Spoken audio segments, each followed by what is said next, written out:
how much time do you have? So we could talk about this for 2 days. But let me give you in a nutshell.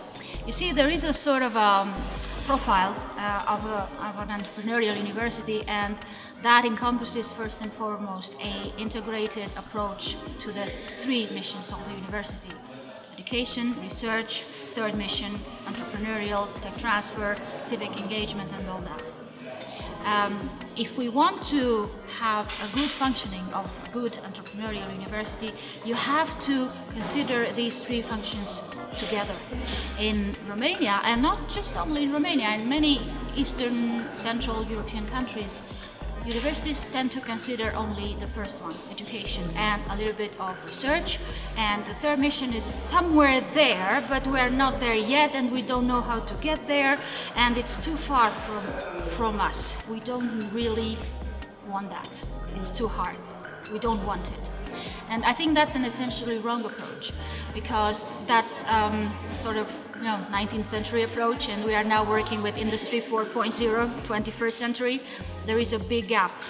You want partnerships between university and industry, but they have to walk and progress at a similar pace. What makes a good entrepreneurial university is this broader approach between research, knowledge generation, and the application of that knowledge to the market for the benefit of the society. That leads us to research-driven innovation, but it's not just about research-driven. You can have non-research-driven innovation as well.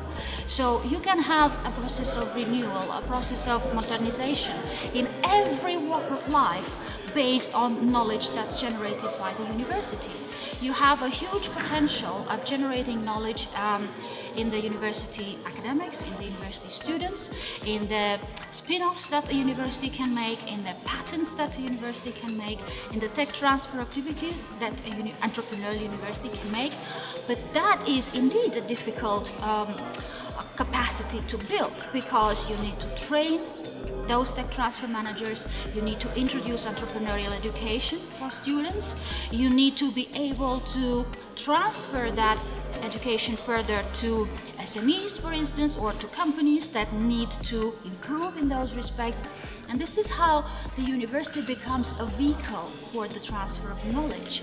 An entrepreneurial university is deeply engaged in disseminating and transforming this knowledge and research results for the benefit of the society.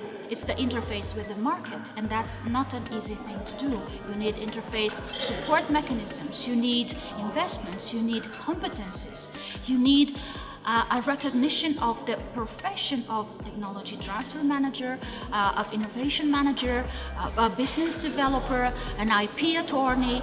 You need to understand different paths, different trajectories that an incipient technology can make or can take. You need to understand what would be the best time for industry to step in order to develop my incipient technology. So, it's a whole body of knowledge there that needs to be assimilated in our universities in order to put them on this track. So, yeah, it's a long journey, but we have to start, because the longer we delay, the more we have to catch up with, and time doesn't wait for us.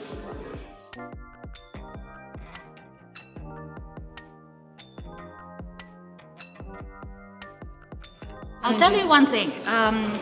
Last year, we did a study of an assessment of the entrepreneurial capacity of 7 universities in the Northwest. Mm-hmm. That sounds home. So we have sent a questionnaire to 7 universities. Well, we had envisaged several, but actually 7 of them answered. And we were trying to understand how close or how far they are to this entrepreneurial status, where do they need to work more, what they need to improve, and so on. The questionnaire was actually structured in 5 sections, 5 main dimensions of what makes an entrepreneurial university.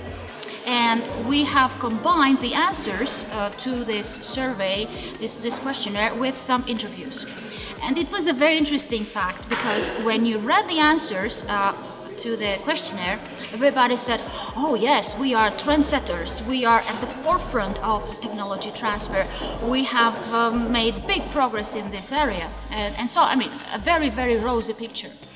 And when we had the interviews, we had people who never stopped to complain.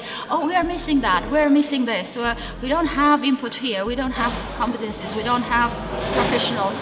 So you see, there was a big mismatch between what they stated on paper and then what they declared on a face-to-face discussion. So putting all this together, it actually had become clear that it's more a wishful thinking rather than a reality. And things can be done in a very structured and systematic way. I happen to be in the international advisory board of an organization that is called the Council for Accreditation of Entrepreneurial Universities.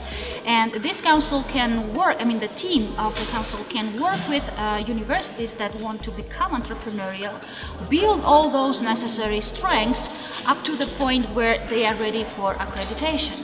And that was also our intention. Those universities that fulfilled the criteria may take one step further and apply to become accredited entrepreneurial universities.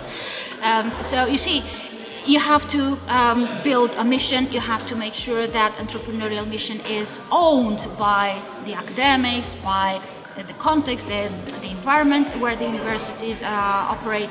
You have to have some budgets, you have to have some incentives for people, you have to have a longer term perspective. So lots of things that some people know about vaguely, but when it comes to putting that into practice, well, you know. So how much of this process should they make by themselves and how much can you help them with? They can make a lot by themselves. You know, there is an instrument now which is called HE Innovate. It was developed jointly by the OECD and the European Commission, which is actually a set of questions that, if answered, they can give you an idea of how far along you are. Probably a downside of this instrument is that they don't tell you exactly what you need to do further, and this is where you can be helped. But only simply by applying this 5-prong questionnaire of the Council for Accreditation of Entrepreneurial Universities, you can realize very quickly where you are and where you need to be helped.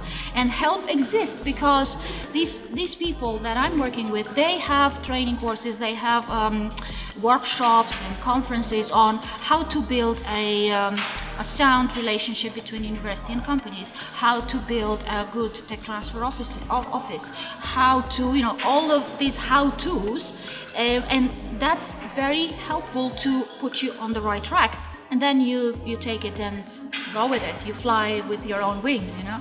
I was hoping to promote a sort of a league of entrepreneurial universities in Romania, where we could include, for instance, the top research universities of the country, which would serve as a model to the others.